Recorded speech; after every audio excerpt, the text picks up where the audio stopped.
Line Kashmir honey. அழகும் வாசனையும் கமழும் காஷ்மீர் லயன் காஷ்மீர் ஹனி. அசல் தேன் அசந்தேன்.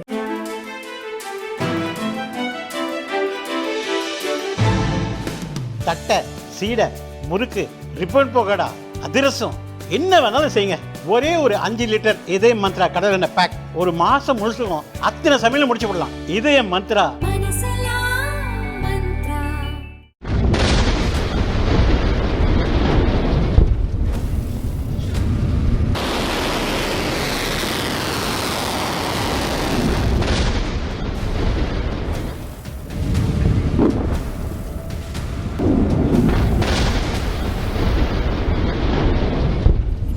ஈரான் அணு ஆயுதம் தயாரிப்பதை எதிர்த்து கடந்த வெள்ளிக்கிழமை இஸ்ரேல் போரை துவங்கியது.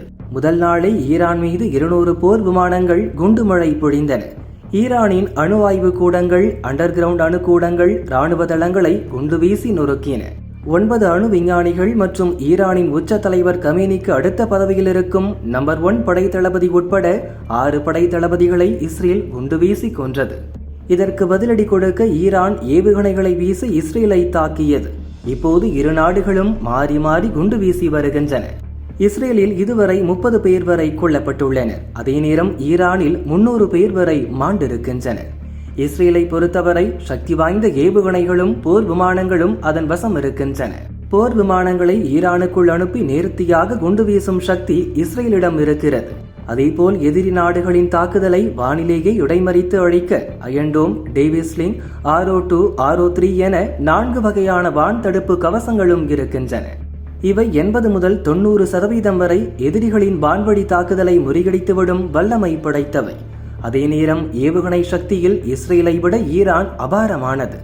சக்தி வாய்ந்த ஏவுகணைகளை பல இடங்களில் குவித்து வைத்திருக்கிறது. தரையிலிருந்து பறந்து சென்று தரைப்பகுதியை தாக்கும் ஏவுகணைகளை அதிகம் வைத்திருக்கிறது. இவை இஸ்ரேலை தாக்குவதற்கு என்றே தயாரிக்கப்பட்டவை. அவற்றில் பலவற்றை இப்போது இஸ்ரேல் குண்டு வீசி அழித்துவிட்டது. இருப்பினும் குவியல் குவியலாக இன்னும் நிறைய ஏவுகணைகள் ஈரானிடம் இருக்கின்றன. இன்று இரு நாடுகளும் 6வது நாள் போரில் நுழைந்தன. நேற்று வரை 10 ரவுண்ட் ஏவுகணை தாக்குதலை ஈரான் நடத்தியிருந்தது. ஒவ்வொரு ரவுண்டிலும் கொத்து கொத்தாக இஸ்ரேல் மீது ஏவுகணைகள் வீசப்பட்டன. இதில் பலவற்றை இஸ்ரேல் இடைமறித்து விட்டது.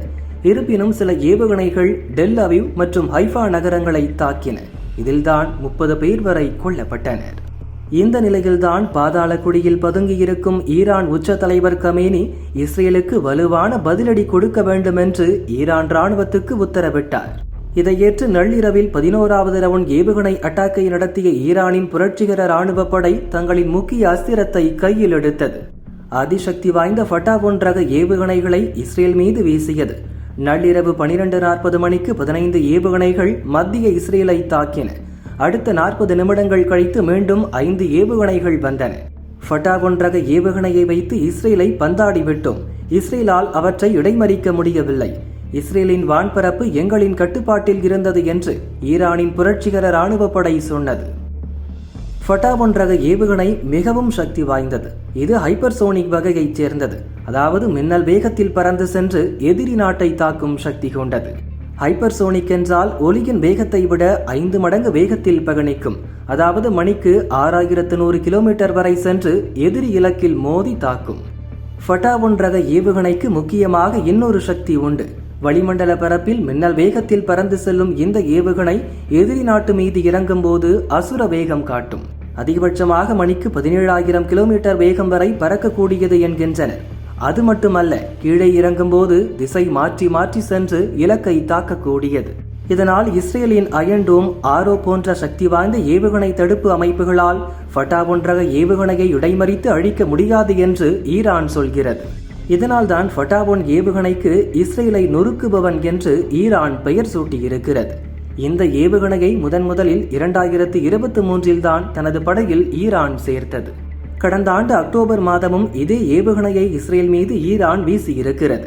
இந்த ஏவுகணை 12 மீட்டர் நீளம் கொண்டது. 1400 கிலோமீட்டர் வரை சென்று தாக்கக்கூடியது. அதிகபட்சமாக 200 கிலோ வெடிபொருட்களை சுமந்து சென்று தாக்கக்கூடியது. இவ்வளவு சக்தி வாய்ந்த ஏவுகணை என்றாலும் கூட 11 ரவுண்டில் ஈரான் ஏவிய எல்லா ஃபட்டா-1 ரக ஏவுகணைகளையும் வானிலேயே இடைமறித்து அழித்துவிட்டதாக இஸ்ரேல் கூறியிருக்கிறது. ஈரான் தாக்குதலில் யாருக்கும் காயமில்லை. அதே நேரம் ஒரு ஏவுகணையை இடைமறித்த போது அதில் சிதறிய துண்டுகள் கார் பார்க்கிங் ஏரியா மீது விழுந்தது. இதில் 20 கார்கள் சேதமடைந்தன என்று இஸ்ரேல் சொன்னது.